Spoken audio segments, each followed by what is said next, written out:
Hello class 10, welcome to idea of life with Nancy Gupta. आज हम पढ़ेंगे इस लेक्चर में chapter number 2 of history, that is rise of nationalism in India.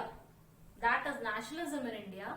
इससे पहले के लेक्चर्स में हम डिस्कस कर चुके हैं बच्चों सिविल डिसोबीडियंस मूवमेंट्स हमने डिस्कस किया, Gandhi Irwin pact, Poona pact. We have discussed the joining of various communities into CDM due to their various different reasons।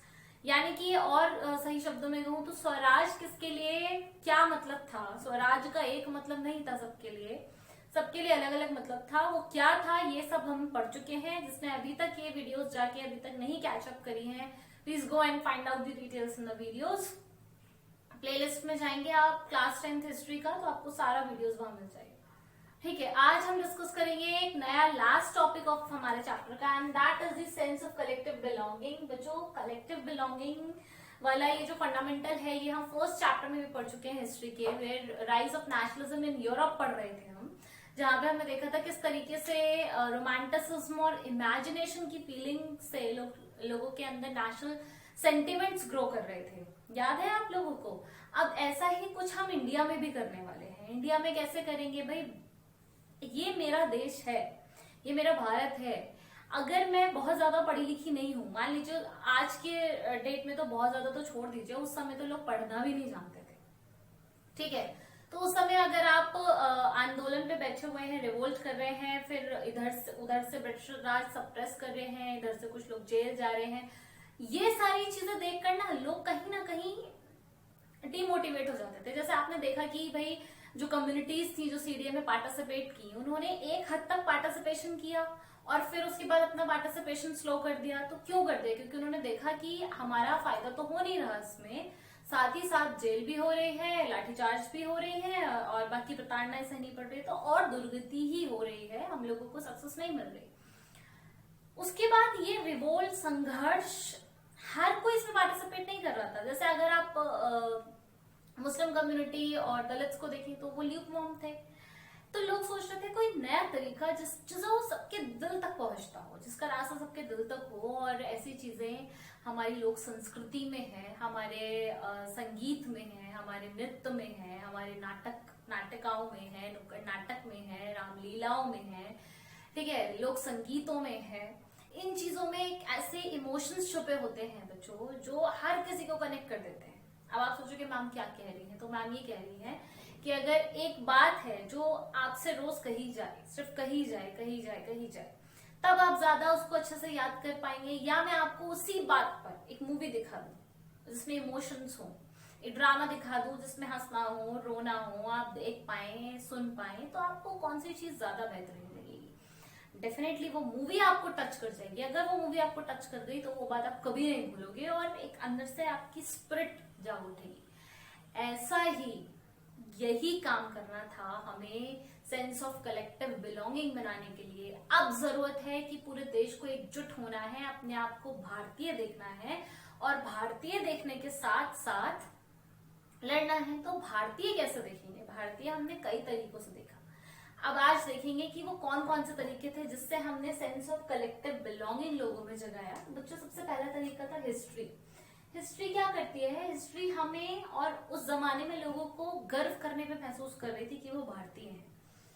देखो कैसे, अगर मैं आपको ये याद दिलाऊं आपके फादर कितने रिस्पेक्टफुल थे और ग्रैंडफादर तो इतने ज्यादा रिस्पेक्टफुल थे, आपकी हिस्ट्री इतनी ग्लोरियस थी, आप इतने महान परिवार से बिलोंग करते, तो आपको अच्छा लगेगा ना? आपको लगेगा मैं भी वैसा ही कुछ करूं, है ना? या मेरा फ्यूचर भी उतना ही ग्लोरीफाइड होना चाहिए या उससे ज्यादा बढ़िया होना चाहिए। तो लोगों को ये याद दिलाया जा रहा था कि उनका पास्ट क्या था, कितना सुंदर था, कितना गौरव था उसमें, और वही चीजें अब हमें आगे लेकर आनी है। तो ये चीजें इंस्पायर कौन कर रहा था? हिस्ट्री। लोगों को उनका इतिहास याद दिलाया जा रहा था। नेक्स्ट देखो फिक्शन। फिक्शन हो गया आपकी कहानियां सुना दी किसी की, या कोई नाटक दिखा दिया, रामलीला दिखा दी, लोग इंस्पायर हो जाते हैं उससे। फ्लोकलोर ये बहुत ज्यादा अहमियत रखता है, आज भी रखता है। राजस्थान में तो स्पेशली आपने देखा होगा लोग बैठ के ना लोक संगीत करते हैं, लोकगीत करते हैं। लोकगीत कनेक्ट करने के लिए ही इस्तेमाल किया जाता है। आप बच्चों में से कितने बच्चे मालवीय अवस्थी को जानते हैं? मालवीय अवस्थी अवॉर्डी हैं भारत की, जिन्होंने आज भी लोकगीत को जिंदा रखा है। वरना ये जो संस्कृतियां है ना, ये धीरे धीरे लुप्त होती चली जा रही हैं, क्योंकि हम वेस्टर्न कल्चर यूज कर रहे हैं। फिर वही सवाल आता है कि जो हमारा अपना रूट कल्चर है वो भी खूबसूरत है। आप एक बार मालिनी अवस्थी को सुनकर आइए, यू विल फील नाइस।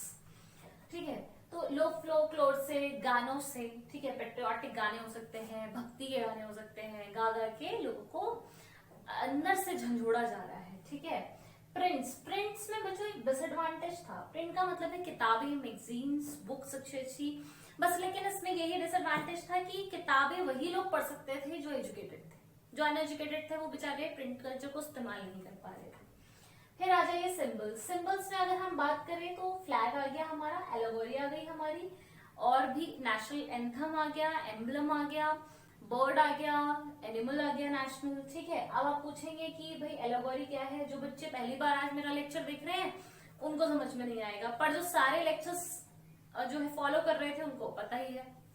एलोगोरी मतलब हमने किस फिगर में अपनी इमेजिनेशन को, अपनी सोच को किस रूप में ढाला है।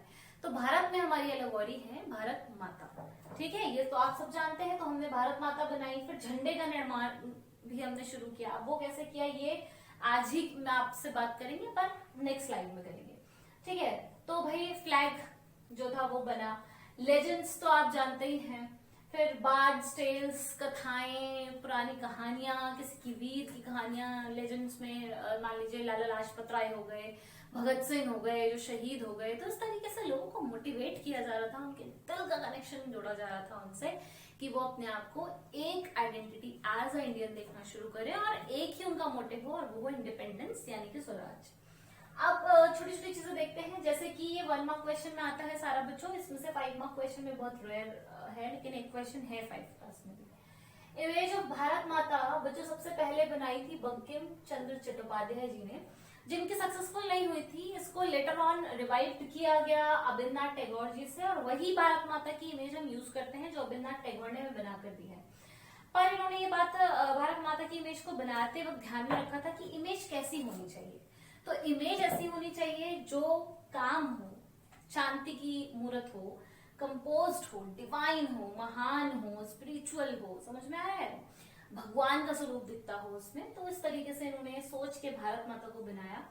अब आप बंकिम चट्टोपाध्याय जी को किस लिए जानते हैं? वंदे मातरम लिखने के लिए जानते हैं। डेफिनेटली इन्होंने वंदे मातरम लिखा।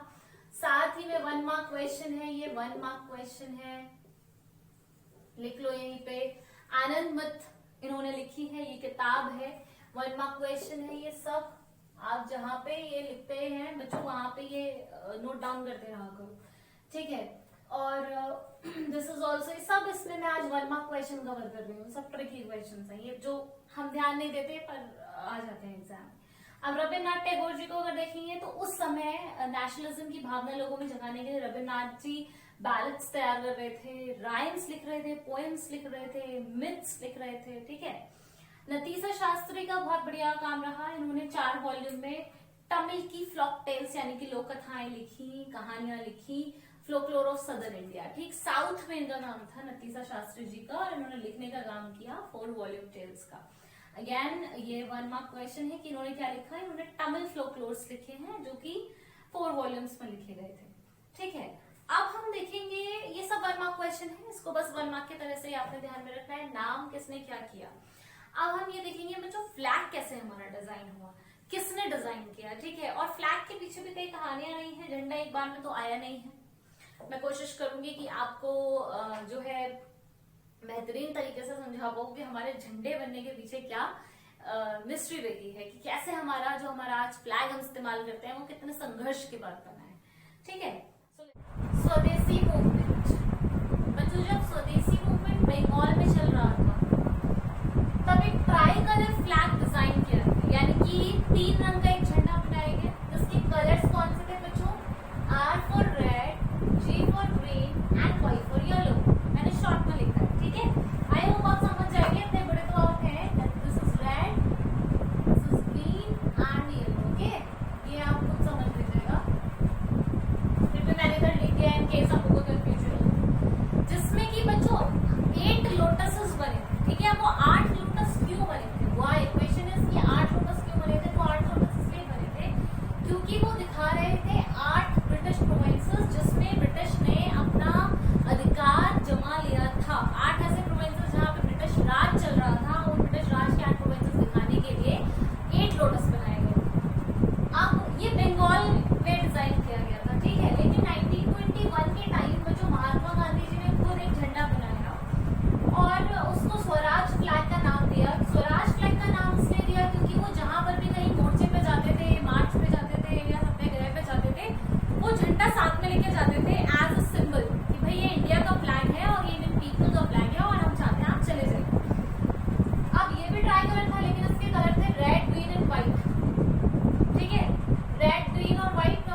different for different people due to their variable grievances. Class 10th ये आपने कई बार देख लिया है, अब तो हर एक मूवमेंट में देख लिया है।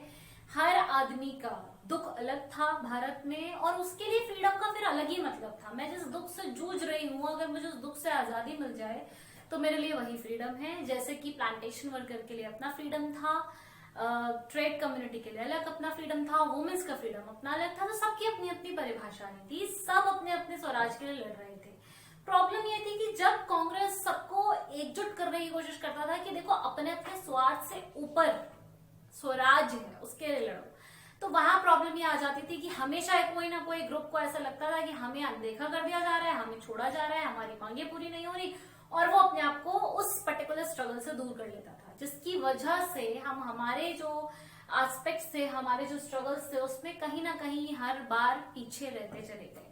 जैसे कि communities often result into distrust with one another and Congress struggles often fails, और वो ऑफन इस तरीके से फेल हो जाया करते थे। ये हमारा एक बहुत बड़ा ड्रॉबैक रहा, जिसकी वजह से बहुत बड़े बड़े स्ट्रगल्स हमने लीड किए, लेकिन हमें सक्सेस नहीं मिली, बार बार वायलेंस हो गया, और बार बार हमने हमारे उन स्ट्रगल्स को बंद कर दिया। क्लास 10th इस कंक्लूजन्स के साथ हम यहाँ पर अपना चैप्टर आज क्लोज कर रहे हैं। बहुत ज्यादा मैं फिर यही कहूंगी कि आपके पास हो सकता है बहुत सारे सवाल हो, क्योंकि मेरे पास भी बहुत सारे सवाल हैं, तो जाहिर है आपके पास भी होंगे। जैसे आगे क्या हुआ, आजादी हमको फाइनली कब मिली, कैसे मिली, और इसका क्या हुआ, उसका क्या हुआ, बहुत सारे क्वेश्चंस हो सकते हैं। ये क्वेश्चन जेन्युइन है, बिल्कुल इनको मैं आंसर करूंगी। अगर कोई भी क्वेश्चन आपके मन में उठ रहा है उसको लिखकर भेजिए, आई विल आंसर इट। लेकिन मैं वीडियो में कवर नहीं कर रही हूँ, उसका रीजन ये है क्योंकि ये सिर्फ सीबीएसई के बोर्ड एग्जाम पर कंसर्न बनी हुई है। तो जितना हमें बोला गया है सीबीएसई ने पढ़ने के लिए फ्रॉम एनसीईआरटी, हमारा मेन फोकस उतने पे ही रहेगा, इधर उधर अभी हम नहीं भटकेंगे। पर हाँ, अपनी नॉलेज के लिए आप जो भी सवाल पूछेंगे मैं आपको जवाब जरूर दूंगी। So keep writing, keep studying, keep querying, your every query will be resolve. Till then stay happy.